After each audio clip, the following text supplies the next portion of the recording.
Bismillahirrahmanirrahim. Assalamualaikum warahmatullahi wabarakatuh. Hai guys, kembali lagi bersama saya Lailatul Barokah, program studi manajemen pendidikan Islam Fakultas Tarbiyah IAIN Madura. Nah, topik yang akan kita bahas pada kesempatan kali ini adalah terkait pengukuran dan evaluasi kinerja, di mana topik ini tidak kalah menarik dengan topik-topik yang kita bahas pada minggu-minggu berikutnya. Nah, berbicara tentang kinerja, di mana kinerja di sini merupakan suatu hasil kerja dalam suatu institusi dalam rangka mencapai target yang ingin diinginkan. Nah, yang menjadi indikator dari kinerja tersebut adalah suatu pengukuran untuk mendeskripsikan tingkat keberhasilan dalam mencapai objek dan target dalam suatu institusi. Nah, sedangkan yang menjadi standar dari kinerja tersebut adalah ukuran tingkat kinerja yang diinginkan ketercapaiannya. Nah, yang menjadi satu syarat indikator dalam kinerja adalah yang pertama, menjauhkan dari kekeliruan dalam pengukuran. Yang kedua, melakukan pengukuran dengan keadaan yang sebenarnya dan unsur yang sesuai. Yang ketiga, harus urgen, di mana hal ini dapat memperlihatkan kesuksesan orang. Yang keempat, peka terhadap perubahan yang terjadi serta dapat meningkatkan efektivitas dalam kinerja tersebut. Nah, yang menjadi indikator dari suatu kinerja yang digunakan dalam pengukuran adalah input, output, outcome, benefit, dan impact.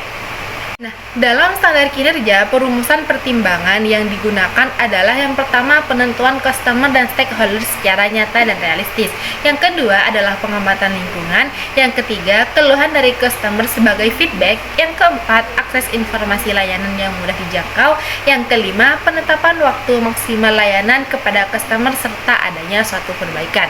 Yang menjadi syarat standar kinerja yang prima adalah bisa dipenuhi dalam situasi dan kondisi yang ada, biaya layanan terjangkau, dapat dilaksanakan sesuai dengan kemampuan sumber daya yang ada, dapat diukur dengan standar yang ada, tidak berubah-ubah, dan dapat disesuaikan dalam berbagai keadaan, serta mendapat dukungan dan pemuasan dari customer.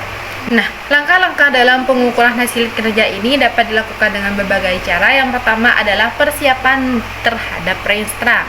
Yang kedua adalah RPT. Yang ketiga indikator. Yang keempat data informasi. Yang kelima implementasi pengukuran hasil kerja.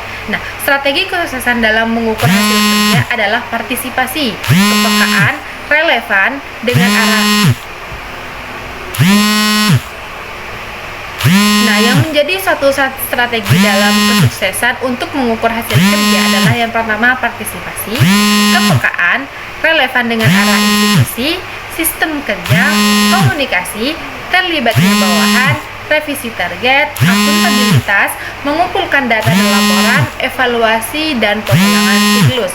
Di mana jenis dari evaluasi yang digunakan dalam pengukuran kinerja ini adalah evaluasi formatif dan evaluasi sumatif, di mana target dari evaluasi ini adalah evaluasi terhadap hasil kerja kegiatan dan objek institusi serta evaluasi dari suatu program dan kebijakan dalam suatu institusi. Mungkin hanya ini pemaparan materi terkait pengukuran dan evaluasi dari kinerja seseorang dalam suatu institusi. Kita kembali pada kesempatan berikutnya dengan topik-topik yang tidak kalah menarik. Bye-bye. Wassalamualaikum warahmatullahi wabarakatuh.